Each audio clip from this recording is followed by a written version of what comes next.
You have seen it. The viral clip. A long patterned snake draped over a handler's shoulders, tongue flicking, body slow, almost lazy. You have seen it behind glass in a zoo, coiled like a rope that forgot its purpose. You have seen it reduced to scale on a phone screen, measured in likes, not meters. It looks manageable. It looks predictable. That was the wrong reaction. Muscle without limbs, jaws that unhinge, teeth that curve backward like hooks, heat sensors that read you in the dark, a body that tightens, measures, and does not rush. In Sulawesi, Indonesia in 2017, a farmer was found inside one. This is why you should be terrified of the reticulated python. What most people get wrong is the scale. The reticulated python, Malayopathon reticulatus, regularly reaches 5 to 6 meters, 16 to 20 feet. The length of a large SUV parked nose to tail with a motorcycle. Exceptional individuals exceed 7 meters, over 23 feet, longer than most living rooms. Weight varies, but large adults can exceed 75 kilograms, 165 pounds, about the mass of an adult human compressed into a single moving rope. A 2021 review in Scientific Reports cataloged verified lengths and showed how often estimates are exaggerated, but even the confirmed numbers remain difficult to picture until you see one stretched across a road in Sumatra.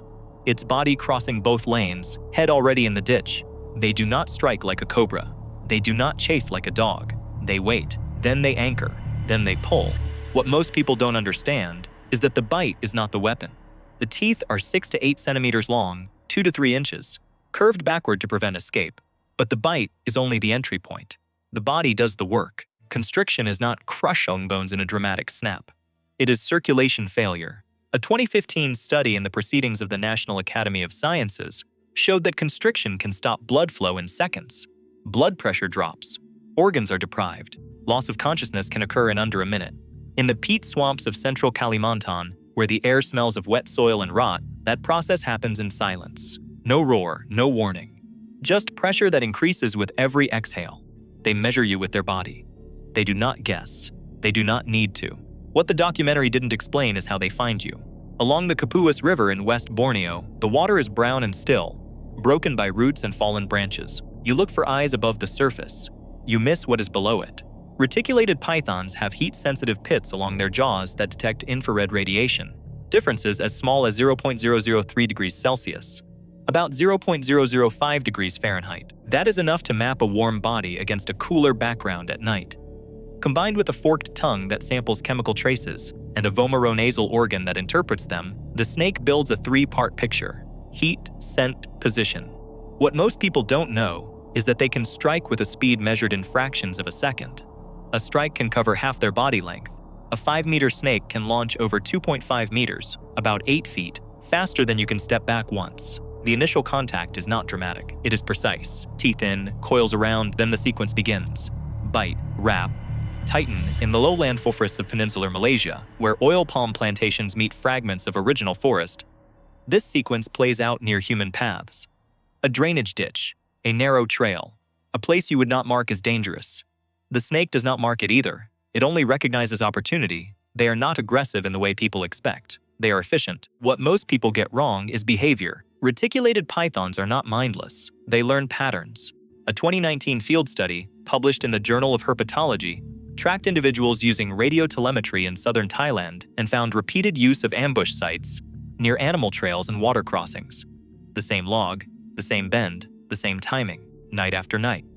They remember success. They return to it. You call that habit. In this animal, it is strategy. They can fast for months. Large individuals may eat once every few weeks or longer, depending on prey size. A single large meal, a pig or deer weighing 20 to 30 kilograms, 44 to 66 pounds, can sustain them. That means they do not need constant risk. They wait for the right moment.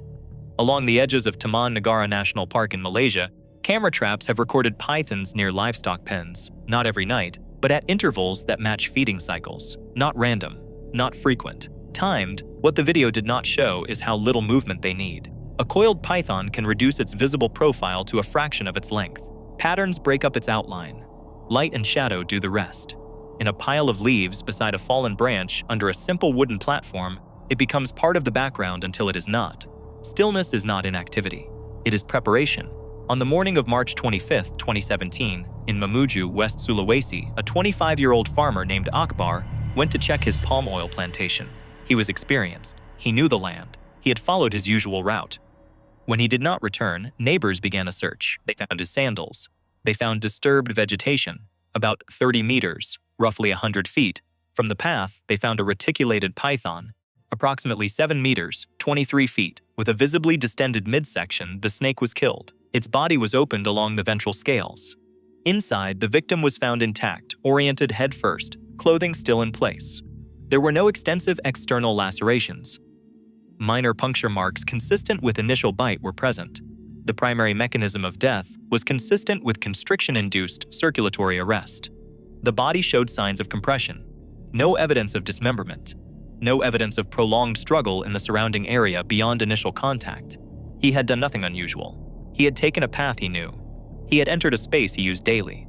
The snake had likely been in an ambush position near a trail used by livestock and people. The sequence would have been brief: contact, coiling, pressure, loss of consciousness. Local authorities documented the case.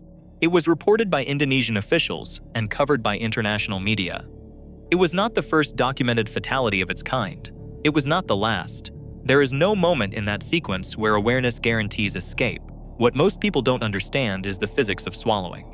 A reticulated python's skull is not fused in the way you expect. It is a mobile structure. Ligaments stretch, bones move independently. The lower jaws are connected by elastic tissue, allowing expansion far beyond the apparent width of the head. This is not dislocation. This is design.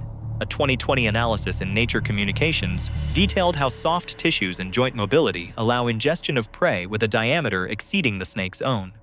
A large python can consume prey up to 25% of its own mass.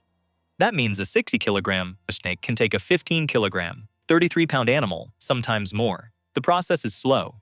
Hours. The body advances over the prey in alternating movements of the jaws. Left side forward, right side forward, skin stretches. Ribs spread. In the forest near the Mahakam River in East Kalimantan, this happens under cover. Leaves, roots, mud. By the time the outline is visible, the process is already underway. What most people get wrong is thinking size alone limits them. It does not. Opportunity does. Position does. Timing does. They do not need to overpower in the way you imagine. They need to initiate correctly. It is not about speed. It is about placement. Not because they are chasing you, because they are waiting where you will step. That is not a quirk. That is a design feature. This is not a dramatic hunt played out in open view. This is a short sequence that begins when distance is already gone. It is not the bite that matters. It is the hold. Not because of force alone, because of timing. Because of the way pressure increases as you exhale and cannot fully inhale again. This is not a creature that announces itself. This is an animal that removes the need to human pressure changes the map. Across Indonesia and Southeast Asia, lowland forests have been reduced significantly over the past decades. In parts of Sumatra and Borneo, primary forest cover has declined by more than 30% over 3 generations due to logging, palm oil expansion, and infrastructure development, according to data compiled by Global Forest Watch and regional conservation agencies. When forest becomes plantation, when wetland becomes drainage grid, edges multiply. Edges are where pythons do well. Rodents increase around crops. Livestock is kept near homes. Water channels create travel corridors. A 2022 regional assessment by the International Union for Conservation of Nature noted that reticulated pythons adapt to modified habitats, often maintaining or increasing local densities where prey is abundant. They move along irrigation ditches. They rest under sheet metal. They use culverts beneath roads. In the outskirts of cities like Medan in North Sumatra, sightings are now reported in residential areas, near chicken coops, beside narrow alleys, in places people consider controlled. Encounters are no longer limited to deep forest. They happen at the boundary, then inside it. One last detail most people do not know is how little oxygen they need during a hold. Their metabolism allows them to remain active with limited oxygen intake, and their grip does not require constant maximal force. They adjust. They respond to micro-movements.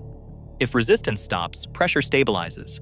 If movement resumes, pressure increases. It is feedback, not frenzy. The next time you step off a path near a riverbank at dusk, in a place where water sits still and grass meets mud, you are not entering empty space. You are entering a layer of waiting positions you cannot see, measured in coils and angles, mapped by heat and habit.